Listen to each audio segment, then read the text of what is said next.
Hai guys, sesuai requestan, saya akan merangkum film horor Indonesia berjudul Dikejar Setan tahun 2009. Tanpa basa-basi lagi, monggo disimak ceritanya. Namun sebelum lanjut, jangan lupa ditekan dulu like, komen, subscribe, serta share video ini sebanyak-banyaknya ya. Oke, scene diawali seorang biduan yang dipakai bersama. Pindah ke lokasi syuting film horor, namun si aktor yang jadi pocong terlalu bawel, sehingga muncul ide. Syutingnya pakai hantu beneran. Paranormal bernama Pak Bonir pun langsung didatangkan guna merealisasikan ide tersebut. Beliau menyarankan menggunakan hantu berjenis Malampir. Pak Bonir langsung melakukan ritual kecil-kecilan, sementara para kru melanjutkan syuting memasuki rumah kosong.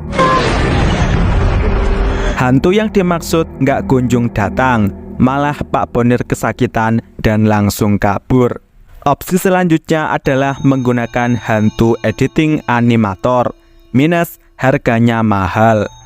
Ya mau nggak mau kita patungan lagi. Tiba-tiba di TV tayang kelakuan cowok-cowok yang niat pesta di gedung mewah belakang. Di sana mereka bertemu biduan yang dipakai di scene awal.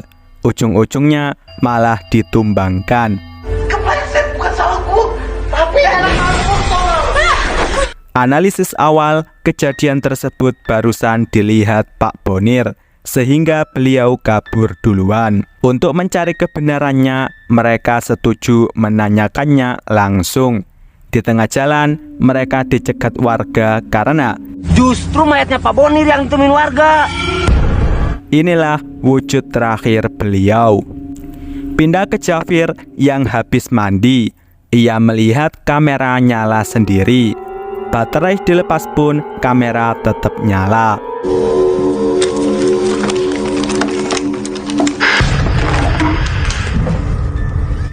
Di luar rumah nggak ada siapa-siapa. Jafir masuk, ada yang lewat di belakangnya. HP berbunyi, namun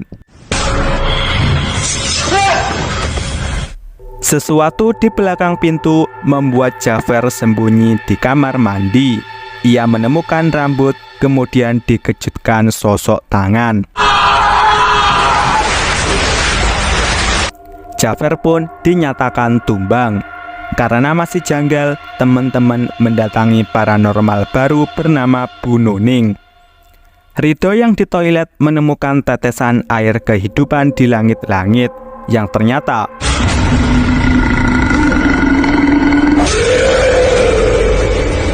Rido kembali sehingga Bu Nuning dapat memulai ritual.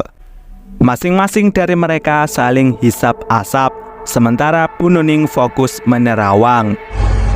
Arwah marah. Diceritakan arwah Ciwi di scene awal ngamuk ke mereka karena habis nobar rekaman kelamnya. Meskipun mereka nggak terlibat, solusinya mereka harus mulai dari di mana tempat membeli kamera. Kembalikan kamera kepada pemiliknya.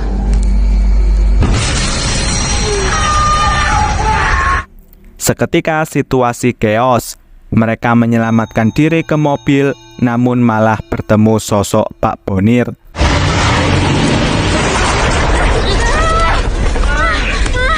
Sayang sekali, karena toko tempat beli kamera udah tutup lama.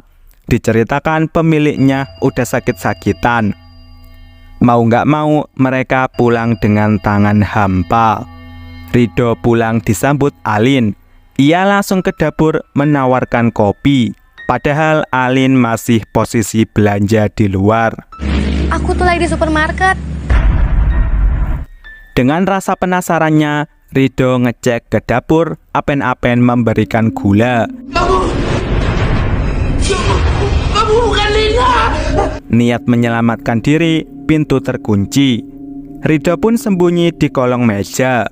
Gak lama, Alin dan mamanya pulang. Rido yang masih salah sangka pun mengira itu bukan Alin. Hampir saja ia menumbangkannya. Akibat hal ini, Ridholah yang ditumbangkan.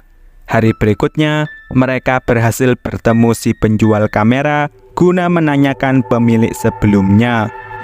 Dulu orangnya suka mondar-mandir sini ya, tapi belakangan sudah nggak lagi. Lagi duduk bersantui ria, Zulaiha melihat sosok Ja'far hingga ia mengejarnya. Inilah Ja'far yang dilihat Zulaikha, padahal cuman sebongkah pot. Karena kelamaan ngelamun. Seperti biasa, Rizal dan Sisil datang terlambat. Hal ini membuat keduanya sadar jika harus lebih berhati-hati dalam mengambil keputusan. Rumah itu, aku pernah melihat rumah itu, Zal. Lanjut, mereka ke warnet untuk mencari lebih jauh tentang rumah tempat TKP di scene awal. Inilah rumah yang dimaksud. Tiba-tiba ada sosok di samping Rizal yang tertidur.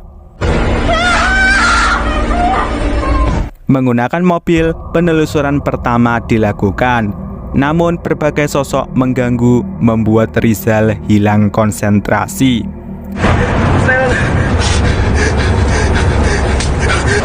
Ia pun menyuruh Sisil melompat keluar karena mobil sudah tidak dapat dikendalikan. Tinggallah Rizal dengan sosok di mobil yang membuatnya nyungsep. Sisil yang masih selamat pun bangkit. Ia menerobos tumbuh-tumbuhan liar hingga ketemulah dengan rumah tempat TKP yang dimaksud. Ia langsung masuk, di belakangnya ada sosok lewat. Ternyata itu adalah seorang ciwi yang nangis mojok. Kamu nyasar. Sisil masih berniat baik dengan mau mengantarnya pulang. Tiba-tiba si ciwi berubah wujud. Ini adalah sebuah flashback scene awal yang dirasakan Sisil. Padahal itu cuman khayalannya. Kebetulan sekali Rizal datang tepat waktu, sehingga mereka gelundung bersama terperosok ke dalam liang. Tak lain tak bukan ini adalah kuburan si ciwi di scene awal. Ciwi tersebut bernama Diana yang sekarang sudah dimakamkan dengan layak. Tiba-tiba dari kejauhan, Rizal melihat sosok yang diduga merupakan pemilik kamera. Mau nggak mau, mereka yang ngejar. Sampailah Rizal dan Sisil di sebuah rumah yang lagi-lagi nggak ada siapa-siapa. Mereka pun istirahat sejenak sambil mereview kameranya yang sekarang rekaman di scene awal dah hilang. Berganti menjadi proyek film mereka yang gagal. Pocongnya.